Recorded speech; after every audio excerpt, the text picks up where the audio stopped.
Okay, a lot to say here. Inflation is real, firstly.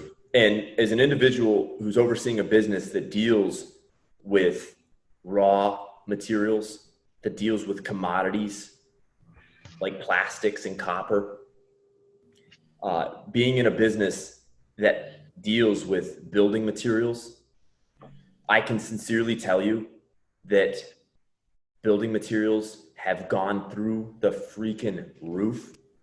I mean, I'll give you some rough numbers. PVC, plastic, right?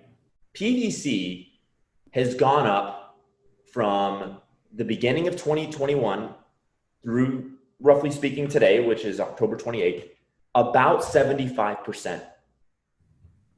Copper has doubled, and probably more than doubled now. Copper had doubled by July of this year, and I believe we've had one or two more price increases since. In the middle of the year, PVC had gone up about 45 to 50%, but we've gotten at least one, if not two, more price increases. So now it's probably year over year, 75% increase. I mean, that is not a small amount by any stretch of the imagination. It's been really, really, really impactful in our line of business. Thank the big man upstairs. We have an incredibly talented purchasing agent who is very, very skilled and gifted at buying out all the raw materials we need for the large jobs that we do months in advance, tagging and holding these. I mean, we buy $10 or 20,000 feet of PVC pipe, 5 or 10,000 feet of copper pipe at a time. And that would be in 3-inch denominations, 4-inch denominations, et cetera, for PVC, or 1 or 1.5 inch for copper. I mean, these are big bulk orders. You know, you're talking about multiple six-figure total cost that goes into, for example, securing all the raw materials needed to do the plumbing for a grocery store. B&B, one of our specialties is we help build grocery stores. Publix is in particular, which is the dominant grocery brand down here in Florida. Those of you who are in Florida know that. I mean, you're talking about huge cost increases. We've handled it pretty well, but there's no doubt in my mind that inflation has taken place in a profound way, not 5%. You know, you hear some of the folks over at the Fed or Janet Yellen say things like, well, you know, about 4.5%, maybe 5%, more than 4.5% to 5% as far as building materials are concerned. Fuel. I mean, the cost of fuel. I know in California or in New York or in different places, I saw one example where it was over $7 a gallon. Fuel was the cost of a gallon of fuel up in Northern California somewhere. Here in Florida, we're well over $3 a gallon for the base fuel. When I got down here, I want to say it was $2. So you're dealing with a 50% plus increase in a short amount of time. So we certainly are seeing the cost of a number of these core commodities go up in an impactful way. And of course, by definition, what we're doing is we're passing on the cost to the end consumer. Our average ticket for a service call has gone up by, trying to do some rough math, 15%. Service-based work, you don't use as much pipe and PVC and copper, so we haven't had to increase our job ticket amount by that much compared to the amounts that I shared prior as it relates to PVC or copper going up. For our bigger jobs where we're buying thousands and thousands of feet of copper and PVC pipe, I mean, our bids have gone up by 50 or 60% year over year. So to give you some context, it costs Publix about 50% more for them to build a grocery store as it relates to the plumbing. And it's not just plumbing. It's mechanical, it's the framer, it's the drywall guy, it's the concrete guy. I would say it's damn near across the board. Now, I'm not running those different businesses, so I don't have my finger on the pulse for what their exact costs are. But Lord knows whether it's steel or roofing material. I mean, it's very, very real. And then, of course, there's also a labor shortage because of the way, politics aside, because of the way the federal and state governments, and the federal government in particular, has basically subsidized labor by allowing them to take federal checks to as they're filed through unemployment.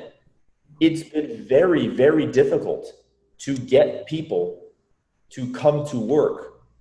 I mean, when we took over, I won't give actually specific numbers just out of respect, but our cost for an employee, depending on the type of employee or the role and how senior or junior they are, I'm trying to do dirty numbers in my head right now. Give me a second. I mean, and when I say dirty numbers, I just mean rough numbers, but it's definitely gone up over 10%.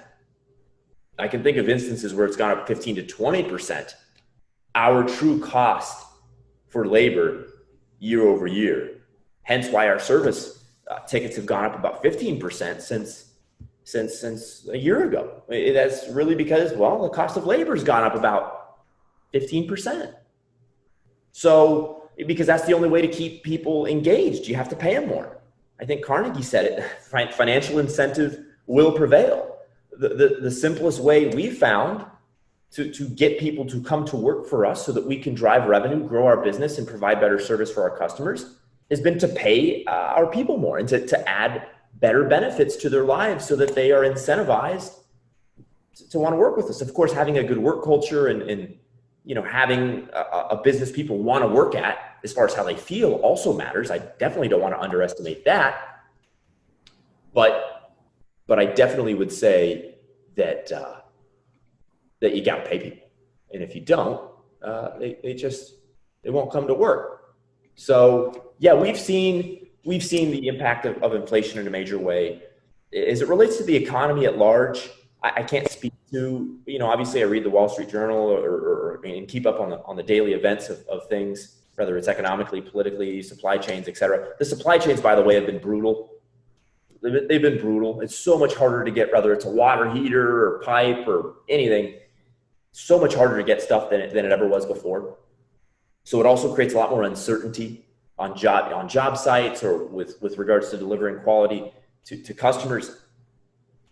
But all of that being said, because the Tampa Bay market has been hot, and because Florida, as a general matter, has been pro-business, largely as a result, in my opinion, of Governor DeSantis, we've had plenty to do. There's been plenty of demand. We're certainly not twiddling our thumbs out here. We're doing stuff. We are doing jobs, completing jobs, going to work. Our phone is ringing. We are getting invitations to bid. So here in Tampa, there's been plenty of opportunity.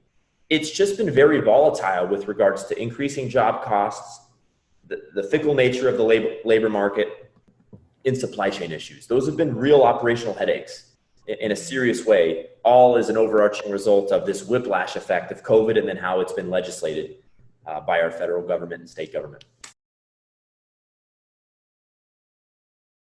My answer is, of course he's raising prices. Of course Publix is raising prices. What do you think? We're going to bill them for $50 and we go through a general contractor. But what? Ultimately, it gets kicked to Publix. They're the ones that really pay the bill. What do you think? We're going to bill Publix 50% more to build them a grocery store as far as the plumbing? And yet they're just going to say, whatever, we'll eat it, and not pass that on as it relates to the cost of peanut butter or bananas or what have you, cereal? Of course they're going to pass it on. I mean, it's economics. It's basic. You got to watch your bottom line, your EBITDA, your net. So yeah, we could go down a political path here. I don't think that's prudent for the nature of this conversation, but yeah, it's going to get passed. It has to, and we're doing it. Of course, because how wouldn't we? We'd go out of business if we didn't pass it. I mean, sincerely, we don't have a choice. You either pass on the cost and increase your price, or you're a charity and you go out of business.